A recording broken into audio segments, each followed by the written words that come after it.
Fair is London's leading art-led fair, a fascinating maze of pop-up exhibits displaying art of all genres and tastes, and an exciting way of meeting and discovering emerging creative talents. The Steve headed down to watch Copalletta of the family business tattoo shop creating his art live at the event for some lucky human canvases.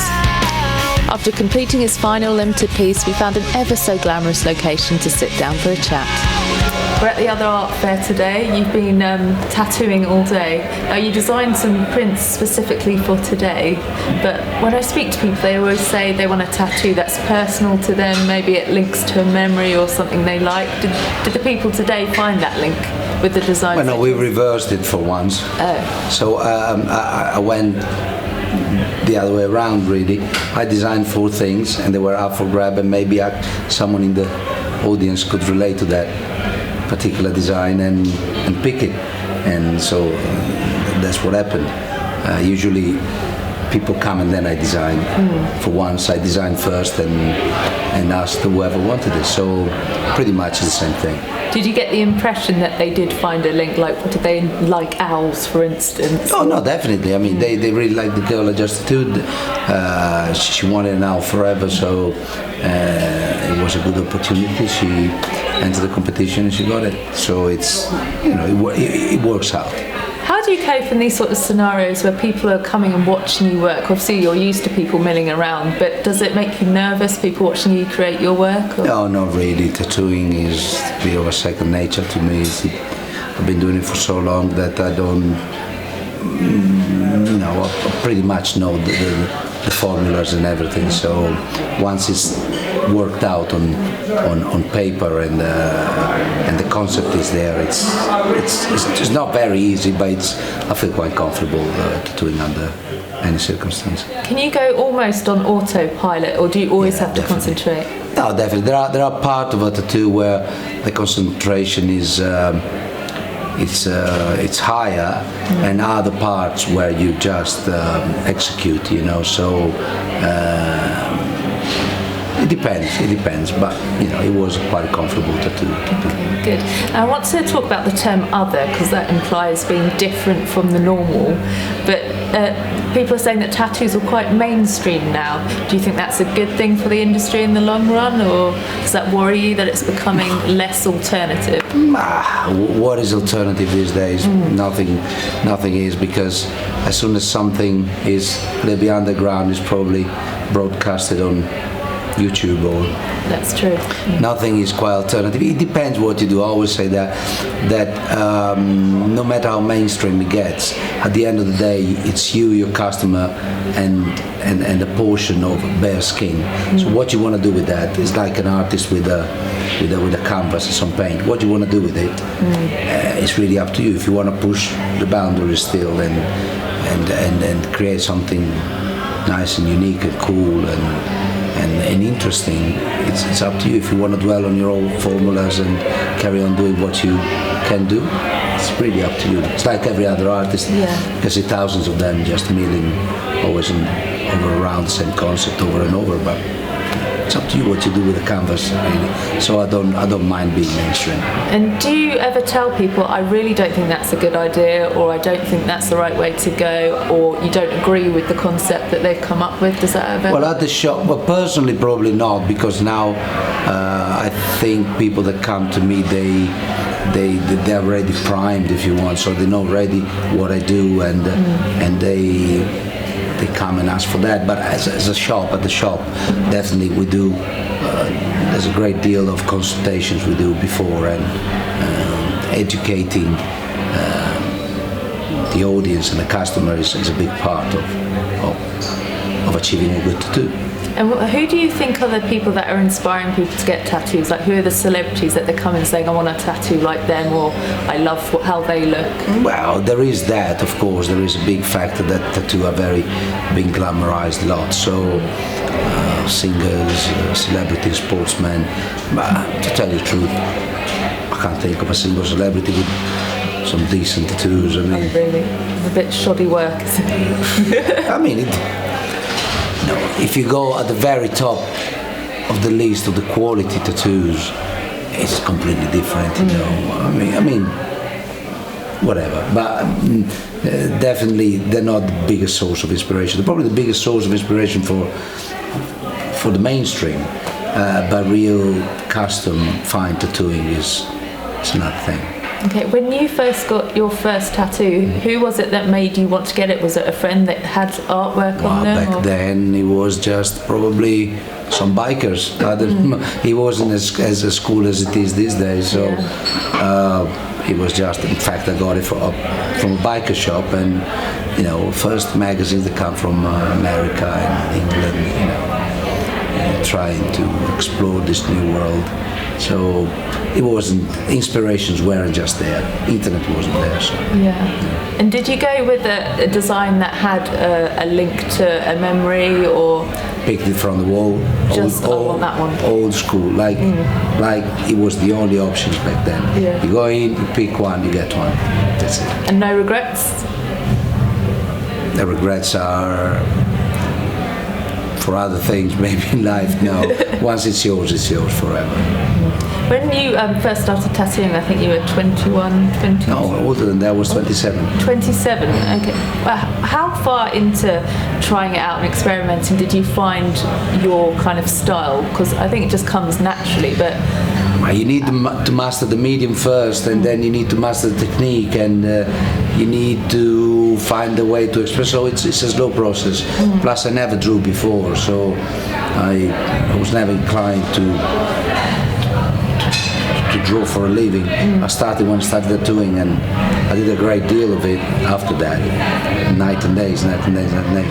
But it just progressively evolves, really, because at first you are more careful about the technique. You want to learn that. It's like playing guitar, right? First, before you need to learn the language, then you can express yourself in the way you want. Were you surprised at how you expressed your creativity and the imagery you used and the style that progressed? Or? It was even there. It was step by step, really. The better you became technically, the more you could propose your own designs. The more people saw that you were, quite good at that, and it's an ever-learning experience, really. Okay, I want to talk about your collaborations, because I think you've worked with Jack Vetriano. I tattooed him, yeah. Damien Hirst as well. Yeah, that was a full-on collaboration. And The Prodigy as well. Yeah. So how do you deal with collaborations? Are you quite accepting of other people's ideas? Do you find it hard to take them on board? It depends what they are. I'm developing, I'm hoping to develop a side career in designing and visuals and graphics, and it's working out quite well at the moment, because we managed to bag quite a few collaborations with big brands, and also the one you just referred to. And it depends. Every project is different. It depends what the task is, and what I tend to be. It's like starting from scratch again. It's like starting when I first started tattooing. So, I do a great deal of listening. And instead of tattooing, I just do the talking. So, it's just a matter of progressing slowly. But I'm very happy how where it's going at the moment, because every project I've got a lot to learn from, and being able to adapt my sensibility, my graphics, my vision of my aesthetics to other fields other than tattooing is very rewarding. I was watching an interview with you earlier, and you were saying how it's not just tattooists that inspire you, it's everything around you. So are there any films that you've seen recently, or read any books that have really kind of stirred you forward in what you're doing? I'm always been very, very visual. I mean,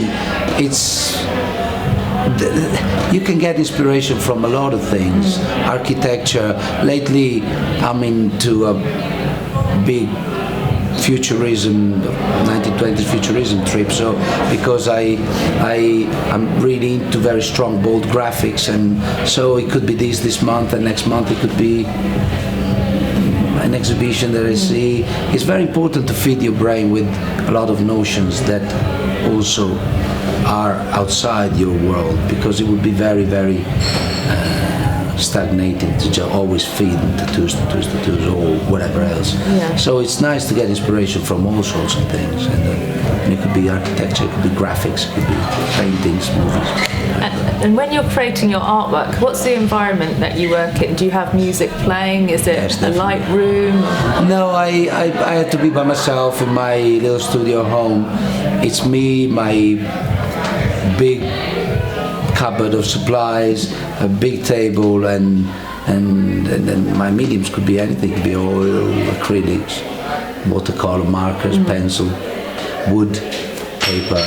No boundaries, basically. No, I don't. I try to play with all different things, and I think it's important to adapt for every project that you do a different technique, or the technique that you think is more suitable for that project. When I was doing my fine art degree, there was different styles of artists. There's the obsessive types that were at it all the time, always scribbling, always doing stuff, and the others that would just be struck with inspiration and then get to work. Which one would you say that you're more? If I'm not challenged with the stuff to do, I tend to get very lazy. If I've got time, I wait until this very last minute and then I start. But lately it doesn't seem to be like that, because I don't have much time to just dwell there, and I keep on going. So sometimes you have to wait for the inspiration. Sometimes inspiration, it's not there, but you need to deliver. So you better get inspired very, very, very soon. I've learned that with tattooing. Every day you have to do a new tattoo, and it's a custom tattoo. So inspired or not, that customer paid a deposit, been waiting 6-8 months to get it. You need to get it done. So you have, if you have deadlines, you have to do the best, all the time, and do the best you can, and sometimes it flows, sometimes it takes half a day before it flows, so you gotta meet a deadline. That's how I see it. So there's no retreat in the mountain for me waiting for the art gods to inspire me. And do you beat yourself up if you have a dodgy day in the studio? Are you like that? Okay. When it doesn't come, you're like, my God, and I usually never tend to throw everything away, start over. I always try to work on what I started and change it until it gets good. So that's my way to do it. Always works out in the end. So far. That's a fingers crossed. Let's see. And just to finish up, if you could work with any creative in the whole world on any project, what would it be? That's a big question. Dead or alive as well, let's put that in there. I haven't thought of that. Probably I would dig back the Campari archives of the 20s and the 30s, where the Campari campaign in Italy was a big deal, and they have a huge collection. Davide Campari was a huge art collector, so probably digging their archives and reissue some new poster and a new campaign, that would be something very rewarding that I would do at the moment. So if they're listening out there, probably make it happen. Yeah. Are you going to do any more tattoos on Paloma at all? She always says that it's the last one, but she always comes back for more. So Addicted. Let's see. Yeah. Let's see what happens. Okay. Well, thank you. Thank you very much.